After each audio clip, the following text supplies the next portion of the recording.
Hey everybody, welcome back. So do we really need to be terrified of these giant snakes like this? You know, it's so common to hear folks say, oh, they're just sizing you up to eat you. And man, they're just like that because they're not hungry.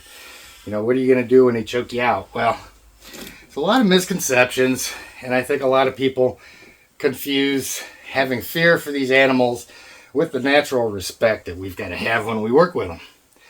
And I want to show this guy and his demeanor today and kind of talk about that on Intrepid Exotics. Whether you're a lifelong keeper or just getting started, help us encourage responsible keeping, conservation, and public education in the interest of keeping our reptiles safe and healthy as we protect them for future generations. You're invited to spend time with us as we experience these awesome animals together on Intrepid Exotics. So he's been soaking and recently just shed and destroyed his enclosure. So we're going to get in here, get him out, and get him cleaned up, get him put back in. But this is a really good opportunity to show the demeanor of these guys when we're talking about large constrictors and how scary they are and how scary big snakes are. This is about as scary as they come. This is a big reticulated python, and he's a male. He's not, I could say he's a giant. But typically, when you're talking about large snakes, you know, when you think of giant, you're thinking 20-foot plus, you know, really big snakes. But since reticulated pythons are sexually dimorphic and the males don't grow as large as the females do, it's not all that common to see a 16-foot male like that. You'll see them, but more often than not, they tend to be a little bit smaller. And I'm really interested to see just how big he's going to get. They can get pretty close to the females. But he's the largest male retic that I've worked with so far. And they're known for being a little grumpy, being a little spicy, maybe sometimes difficult to deal with. And so this may be, you know, one of the most stereotypically bad snakes to deal with. But I think you'll be surprised once we get him out.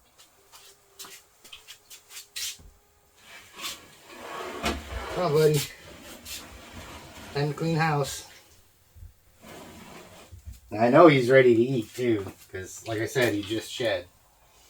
And all I'm doing is going in here with the hook, making sure that he knows what's up.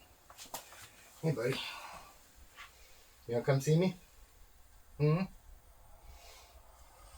when we talk about reading their behavior, he's sitting back there right now. Still no tongue movement. Still no indication that he's really, you know, chilled out and ready to get out. So what I'm waiting for right now is one of two things. I either want him to start coming out on his own and start seeing those tongue flicks, or I want to get him moving in a different direction. And as long as I've had this guy, you know, and we always talk about building those relationships with our animals, the way we maintain it is just by being respectful of them. And when you first go into their enclosure, especially with a reticulated python, no matter how good you know that animal, you've always got to look for the signs and react to what they show you. So right now, he's not showing me anything.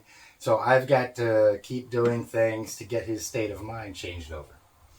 So, ain't that right, buddy? So I'm going to get you up a little bit. Come on. Come on. There he goes. And he's starting to look away a little bit. As soon as he looks away from me, I know he's not going to be defensive. Of course, he's going to start running. Come on, buddy. That's such a good boy. See? Such a good boy.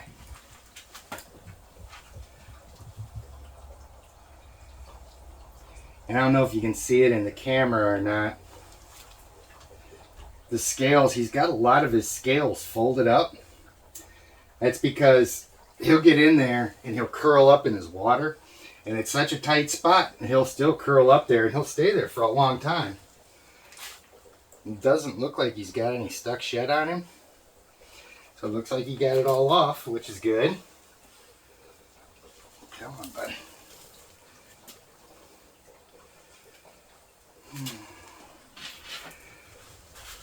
But one thing that you just got to really be cognizant of with these big guys is you know, they can be some work to manage. They're heavy animals, and you know, they can have a lot of mass. There you go. Just let him go into his tub by himself.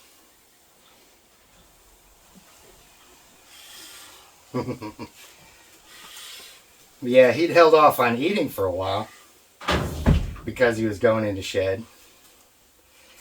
And now that he has shed, he's going to be ready to eat. He was actually roaming around his enclosure quite a bit last night. Hang this back up because I don't need that anymore.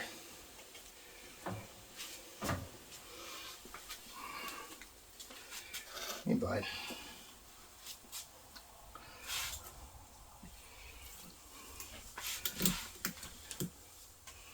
There you go, buddy. Come on, get over my shoulder, will you? There we go.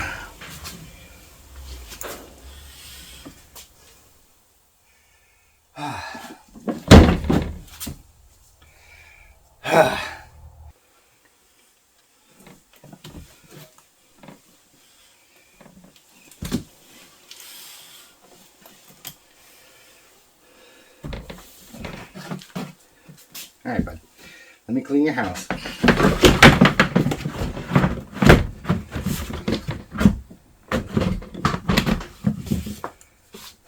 Okay, I'm going to go in and clean his enclosure, and then we'll talk about him some more when I take him back out when we get done.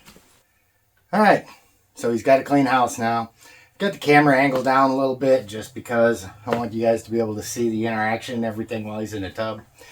But you'll notice a couple things. One, I'm not going to be sitting down when I do this. Regardless of the animal, if you've got an animal this size in a tub and you're, you know, getting ready to put him back in the enclosure, whatever the case may be, you always got to take the same precautions. So all of these little things are things that if you don't do them, you may be perfectly fine. But on the off chance that that animal gets spooked or misconstrues something or something like that, something bad can happen and worsen a relationship. So all of this stuff, it may seem basic, it may seem really elementary, but we do the same thing all the time with them. We get that routine so that they understand, you know, what we're doing with them, stuff like that. So you never want to be sitting down either, because if he was to jump up for some reason, I don't want to be tripping all over myself. But when you take the lid off, take it off like this, and you just kind of see what he's doing. And he's all curled up right there. And, you know, this is a 16-foot animal. And, you know, he seems big, and he is big. But left to his own devices, he doesn't even use this entire tub. Right now, he's curled up in half of that tub, just hanging out. You know, we talk a lot about enclosure sizes with these guys. And yes, they are athletic animals. Yes, they do need their exercise. But, you know, regardless of the size of enclosure that you put them in, a lot of times they're going to be curled up in the tightest spot that they can find. So when we've got like enclosures like these, I don't like the 8-foot enclosures for these guys. They're too small.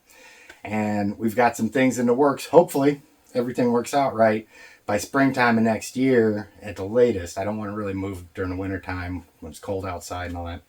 But I think we're going to be finding a larger place where I can set these guys up. I want to have them in 12 foot by 4 foot, 4 or 5 foot, depending on how much I can get out of it, and about 6 foot high. So that way they've got plenty of room to get in there, climb around on stuff. I can go sit into the enclosures with them and stuff like that. But for right now, with the finite space that we've got, with these enclosures, they're fine in there, but you just got to keep in mind that you've got to keep taking them out, working with them, letting them get some exercise. You can't just leave them in there and forget about them, because they will want to get out and explore. But the main point of what we was getting at today is kind of trying to dispel some of the fear around these guys.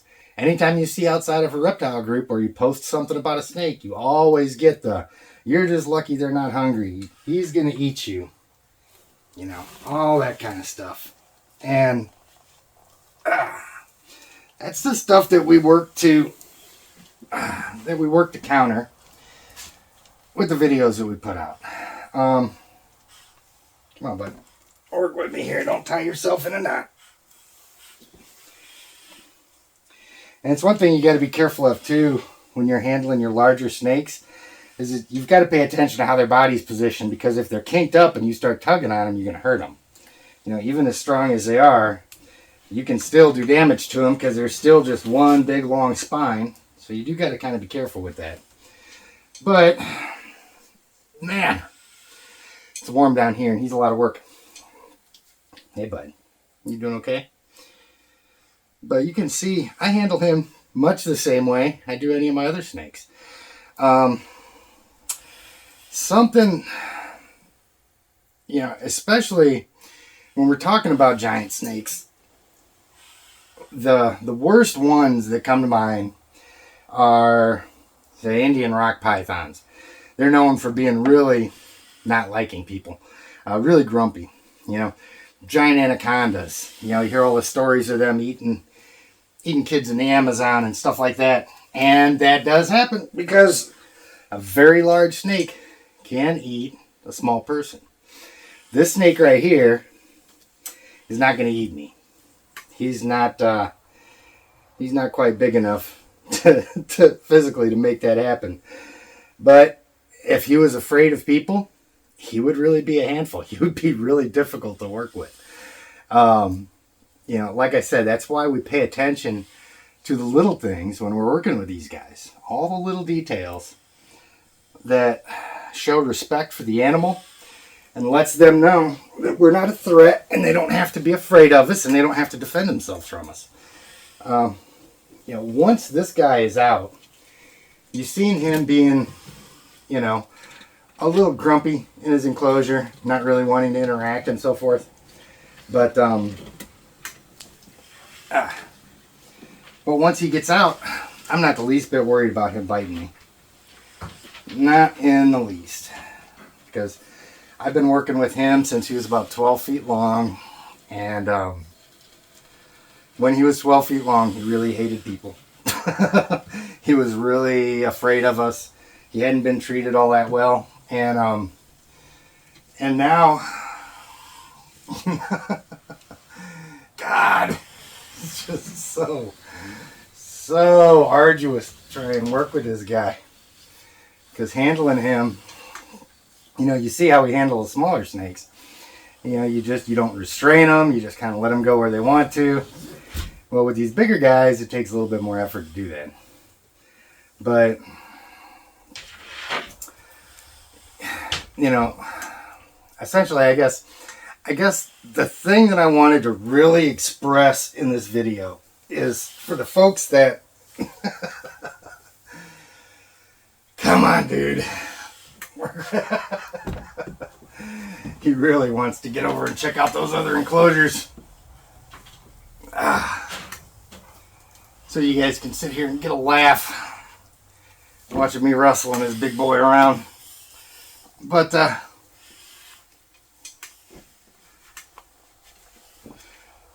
anyway, back to the point where I was talking about the you know, some of the scariest snakes being the big rock pythons and anacondas. Right up there at the top of that list is a big male reticulated python.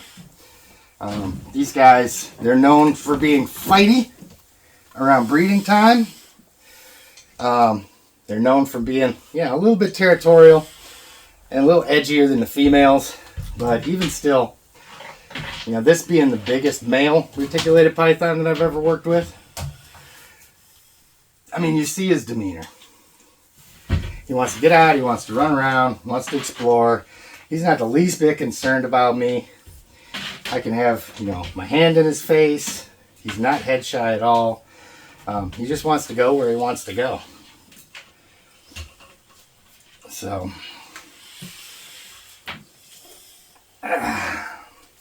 and this is an example of a snake that was not raised the way I raised my other reticulated python, my female. You know, he wasn't raised quite as politely. And even so, I was still able to bring him around and work with him. You know, and again, just like anything else, he's a big, powerful animal. when he really latches onto you, you know you've got something on you. He's latched onto me a couple times, hanging on. And yeah, you definitely know you've got a big snake on you. But, you know, big thing is for you guys that aren't familiar with these animals, and if you see somebody posting a video of working with an animal this size, or even with their kids working with an animal this size, you've got to understand that, you know, although this may be completely alien and weird to you, we've done this stuff for years. We've had these animals for years. We understand them. I know, you know, some people they just want to argue the point where they're wild animals, and I don't care how you know them, you know, their instincts are going to take over and you're going to be in trouble. Well, that's not true. You know, it's just not, because the natural demeanor of these animals is not wanting to fight. Natural demeanor of these animals is exactly what you see here. And that's because he's comfortable enough with me. He trusts me. He knows I'm not a threat. And he knows he doesn't have to protect himself from me. So, you know, you get to see what he's like in the wild when he's not hunting or running from something that's trying to eat him. And that's just like this. He just wants to check stuff out and chill out. You know, they are outside of the size on these animals. And you'll see me wrestling with him because, you know, I'm trying to pick him up and show him for the camera. Most of the time when I interact with him, I'm not doing that. I don't come down here and just pick him up and throw him over my shoulders. When I let him out, I'm guiding his head, and I'm letting him out, and I'm kind of just guiding him to where I want him to go. Because you will wear yourself out trying to hold this guy like you would a little 6-foot ball python or something. It'll just kick your butt.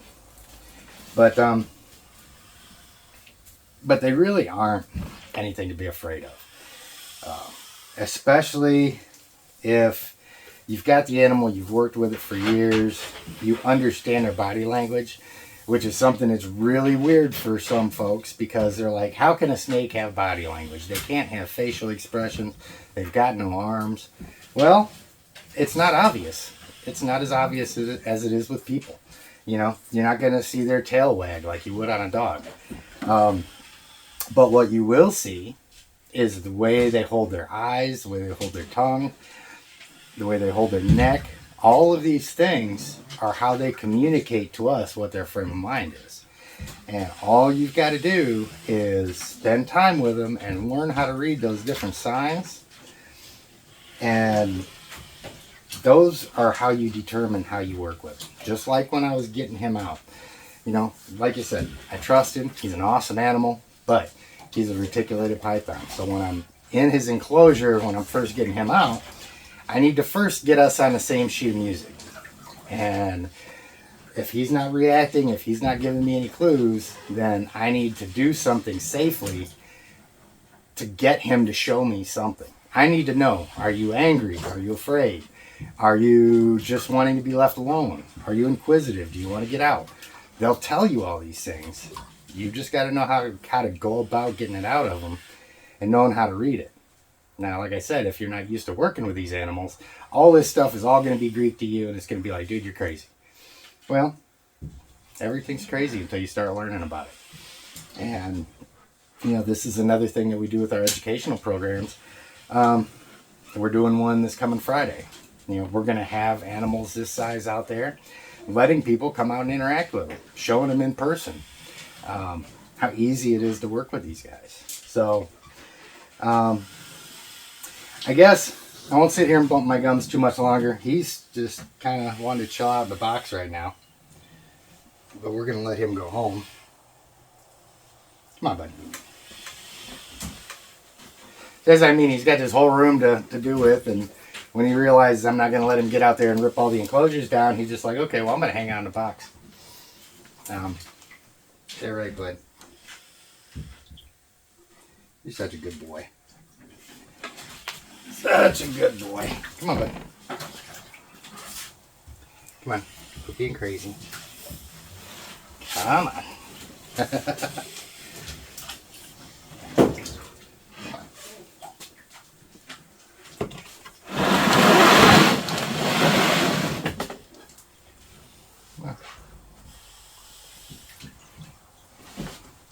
Point it into your house. There you go.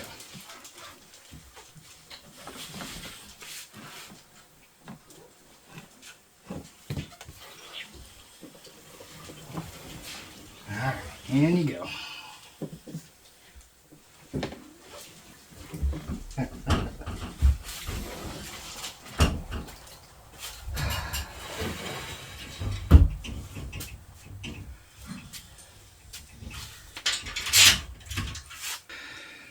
So just something a little bit different today for the folks that, see these animals and are terrified of them, or, you see us working with them and you think that something bad's going to happen. Well, there's a lot more to it.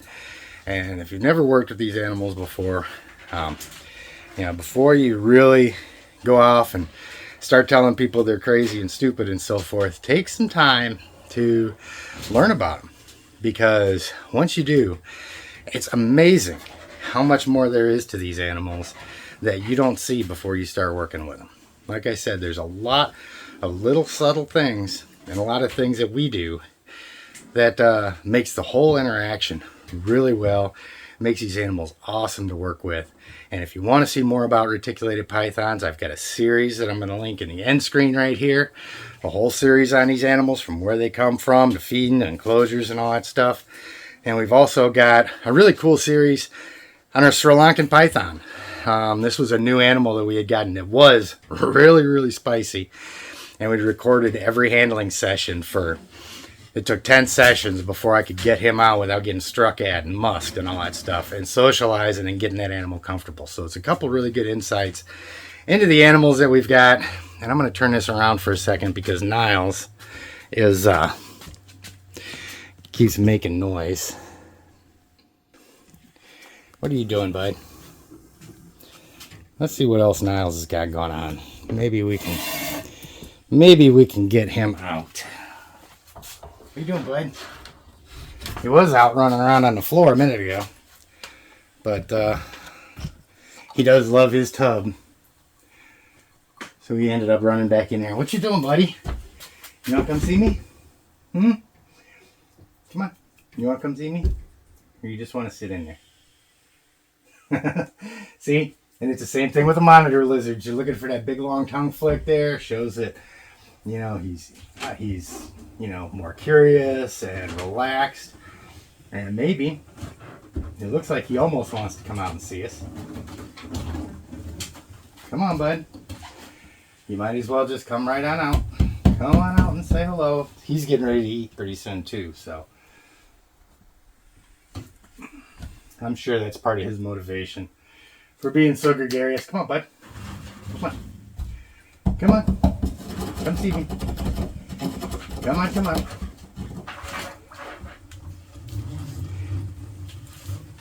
And this is pretty good behavior for an owl monitor here.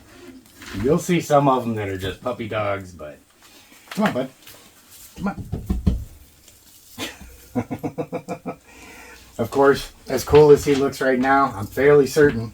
Let's see. I might be tail whipped. Let's see. Let's see how this goes. What's up, buddy? You okay? What you doing, man? Come on, be sociable. You come hang out? Come hang out on the floor?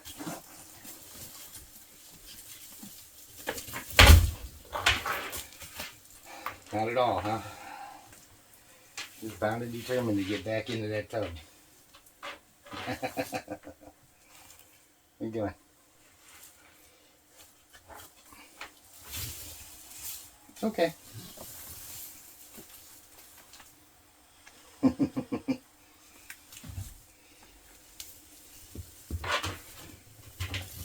Back in there, want some help?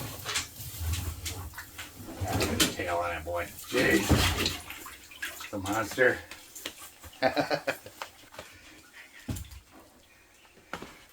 Alright, guys. We're going to go. Don't forget, end screen. We got the Retic series, got the Sri Lankan series, and we got the live stream coming up tonight. Don't forget, we got the Patreon. We got some really good folks on there. Feel free to jump on. channel memberships are available. Get subscribed if you like. Get down and like the video. Get it out to more people. Let more people see how awesome these animals are. And we'll see you tonight on the live stream and next time on Intrepid Exotics.